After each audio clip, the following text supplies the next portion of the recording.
Welcome to our channel. Today we how to set up with Quora for affiliate lead generation and answers. Quick tutorial step by step clearly. Create a Quora account if you don't have one already. Visit the Quora website and click on the sign up button. Use your email or link your Google or Facebook account for registration. Fill in your profile information, including a professional photo and bio. Select topics that align with your niche for optimal engagement. Once your account is set up, browse the questions in your selected topics. Identify high-traffic questions related to your product or service. Aim for questions with a significant number of followers and answers. Craft informative and valuable answers that address the question directly. Include a natural mention of your affiliate product in your answer.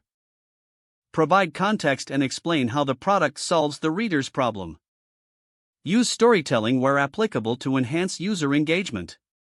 Include relevant links strategically, ensuring they are helpful and non-spammy.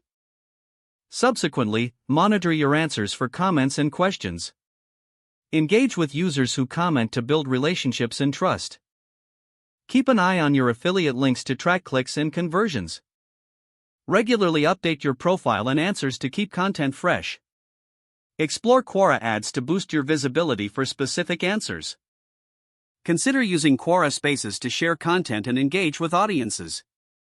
Consistency is key, so dedicate time weekly to answer new questions.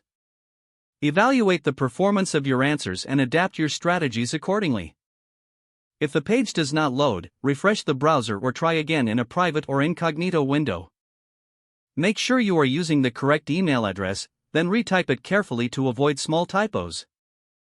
If your password is not accepted, use the reset option. Check your spam folder for verification or security emails, then complete any requested confirmation steps. Enable two-factor authentication if available to improve account security and reduce unauthorized access risk. After signing in, review your profile details so your contact information and settings are accurate and current. If you see an error message, note it down and try again after restarting your device and internet connection. Don't forget to like this video and subscribe to our channel for more step-by-step tech guides.